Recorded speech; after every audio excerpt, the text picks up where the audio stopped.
Monsieur le Président, j'annonce que je quitte mes fonctions de député de Chicoutimi. Je manquerais à mon devoir auprès de mes électeurs si je continuais sans la fougue et la détermination qui ont marqué mon parcours.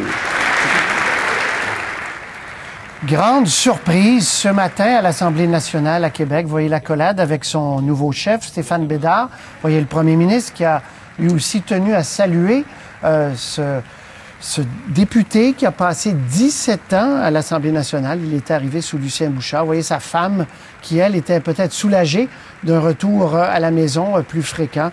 Stéphane Bédard, Sébastien Bovet, on ne l'avait pas vu. Aujourd'hui, 2 départs dans le camp souverainiste. On va parler de Gilles Duceppe dans une seconde. Mais d'abord, M. Bédard, il faut dire à qui on avait enlevé le rôle de leader parlementaire. Oui, et on sentait que le cœur n'y était plus nécessairement pour M. Bédard depuis que Pierre-Karl Péladeau lui avait enlevé ce poste de leader parlementaire, un poste clé à l'Assemblée nationale pour un parti politique. Lui, Stéphane Bédard, il affirme plutôt que la réflexion sur son avenir politique a commencé il y a 5 ans, à ce moment-là, il se demandait s'il allait continuer, que l'élection, la victoire électorale de 2012 l'avait regaillardi, mais que la défaite électorale de 2014 a recréé cette réflexion dans son esprit et qu'elle a été plus dure à encaisser que sa rétrogradation de leader parlementaire à critique en matière de justice.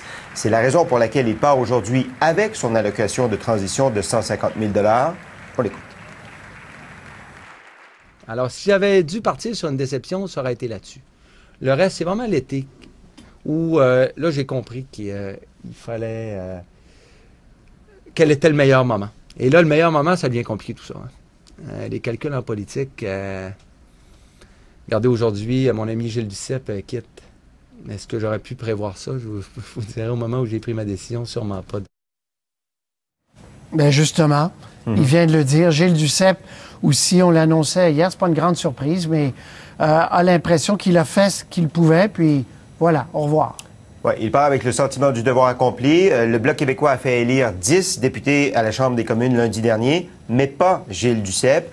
Alors, il part, il tourne la page sur 25 ans au Bloc québécois, avec le sentiment que le parti est en ordre. Écoutons M. Duceppe. Comme nation, nous avons une responsabilité face à l'histoire, à la suite de celles et de ceux qui nous ont devancés. Nous avons la responsabilité de durer, de transmettre aux prochaines générations la fierté de faire partie de cette nation francophone des Amériques. Merci. Alors, il reste quand même de l'incertitude sur l'avenir du Bloc québécois. Le parti n'est pas un parti reconnu à la Chambre des communes. C'est Réal Fortin qui a été élu lundi dans la circonscription de Rivière-du-Nord, c'est dans les Laurentides, Saint-Jérôme, qui devient en fait le chef intérimaire du Bloc québécois.